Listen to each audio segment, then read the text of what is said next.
উপর উঠে বসছে। আপনি তাকিয়ে আছেন কেন? আপনি এখানে কি করেন? মানে আপনি পৌঁছায় যা ট্রেনে কি করতেছেন? আপনার তো বিয়ের আসরে থাকার কথা। That's none of your business. Thank you, আমার বাঁচানোর জন্য ধন্যবাদ। আপনাকে আমি কি করে বাঁচালাম? পুলিশের কাছ থেকে। পুলিশ? Railway police. ওর টিকিট নাই তো? টিকিট কাটেন নাই? আপনি কি টিটির বউ নাকি? আমার টিকিট আছে। আমি রবিন। এই আপনাদের ছেলেদের সমস্যা। পুলিশ থেকে আপনাদের হেল্প করতে আসে, তখন অনেক কিছু ভেবে বসে থাকে। পুলিশের হাত থেকে একটুর জন্য বেঁচে গেলাম, তবে আজকের টার্গেটটা মনে ফিল আপ হয়ে যাইব। কাজটা কি হয়েছে? একদিনে খাবার বাকি আছে, এরপর কিন্তু বাচ্চা কাচ্চা একদম না খেয়ে থাকবে বলে দিলাম। দোষ আমি কাজটা করতে পারি নাই, তবে একটা মুরগি পাইছি এবার স্লটারে। এই দানটা মারতে পারলে 1 মাস কিছু না করলেও চলবো। খুলে বলতো কি হয়েছে? দোষ একটা মাইয়া পাইছি, এটারে বাগাইতে পারি, এক রাইতেই বড় লোক। কি রে, মুরগিটা গেল কই? এই কি করতেছেন? মরবেন নাকি? হ্যাঁ আমি মরবো। মরলে মরেন, আমার এনে মরতেছেন কেন? আমি কেন করবো না সুইসাইড বলেন তো? এই মানুষটাকে ভালোবেসে বিয়ে বাড়ি থেকে পালে চলে আসলে, এখন আমার ফোনই ধরতেছে না। এখন আমি বুক দিয়ে কিভাবে বাড়ি যাবো?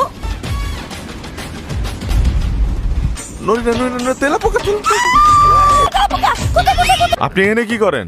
আমার না তেলাপোকার ভয়ে ঘুমই আসছিল না। আমি কি করবো? আপনি কি আপনার বয়ফ্রেন্ডের চেহারা ভুলে গেছেন নাকি? কি বলেন আপনি? আমার আচ্ছা ঠিক আছে, আবার কান্না শুরু করেন না। আমি আপনার হেল্প করতেছি, সমস্যা নেই। এই শহরে আমার অনেক বন্ধু বান্ধব আছে, অলিতে গলিতে চুরি করে, মেয়েদের মন চুরি করে আর কি।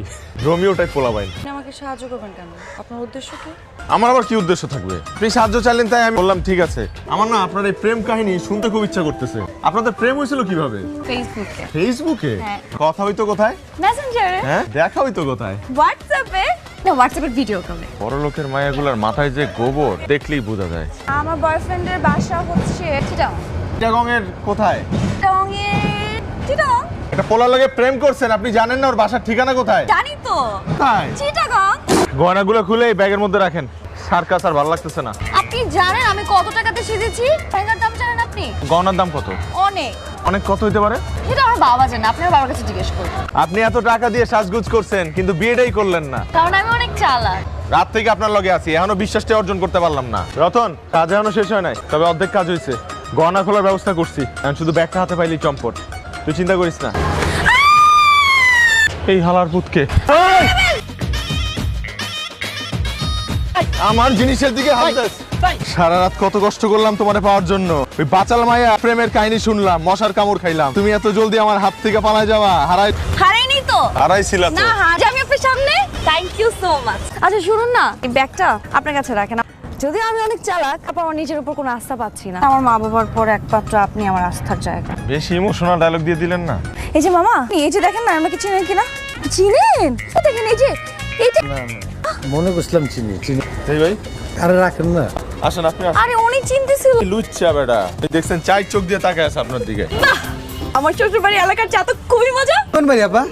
আচ্ছা মামা, আপনার দোকানে তো অনেকেই আসে চা খাইতে, দেখেন তো এই লোকটারে চিনেন কিনা? চিনি তো, ও তো প্রায় আমার দোকানে এসে চা খায়। মামা, আরে ঠিকানা কি আপনি জানেন? সামনে দিয়ে বাপাসে যাবেন, ওই পাহাড়ের উপর 7 তলা একটা বাড়ি আছে। ও মাই গড! আসিফ কোথায়? কাল রাতে না আপনার বিয়ে ছিল, আপনি এখানে কি করছেন? কি সব আবল তাবল কথা বলছেন? আসিফ কোথায়? ভিতরে এসে দেখে যান আপনার আসিফ কোথায়। এই যে আপনার আসিফ। আসিফ? কোথায় কেন? এই অবস্থায় কেন? বাবু আনতে যাইতেছিলাম, টুনির বাচ্চা মুন্নি আমার যাইতে দেয় নাই। আপনার আসিফ তাই না? দেখাচ্ছি। এই দেখেন আমাদের বিয়ের কাবিননামার ফটোকপি, মেয়ের বার্থ সার্টিফিকেট। তো করে দেখুন। ও চাইতেছেন আমি তোমাকে বিয়ে করে বড় লোক হই। সম্পত্তির লোভে আপনার সাথে সম্পর্ক করেছে। একটাবার ঠান্ডা মাথায় চিন্তা করে দেয়, ওই আসিফ হারামজাদারে যদি তার বউ বাইন্দা না রাখতো তাহলে কি সাথে পালাইতো, বিয়ে করতো, সংসার পাততো। তখন নেশার জন্য 2 দিন পর পর আপনার কাছে টাকা চাইতো। প্রথম কয়েকবার দিতেন, তারপর কি হতো? যখন আপনি জানতে পারতেন আর একজন অবৈধ স্ত্রী, তখন কেমন লাগতো আপনার? আপনি আমার নাম জানেন দেখি? আপনি তো বলেছেন। আর ধন্যবাদ দিতেছেন যে? কারণ আপনি আমাকে একদম শুরু থেকে সাপোর্ট করেছেন, আমাকে একলা ফেলে চলে না যাওয়ার জন্য। আপনার কথা আমার সারা জীবন মনে থাকবে।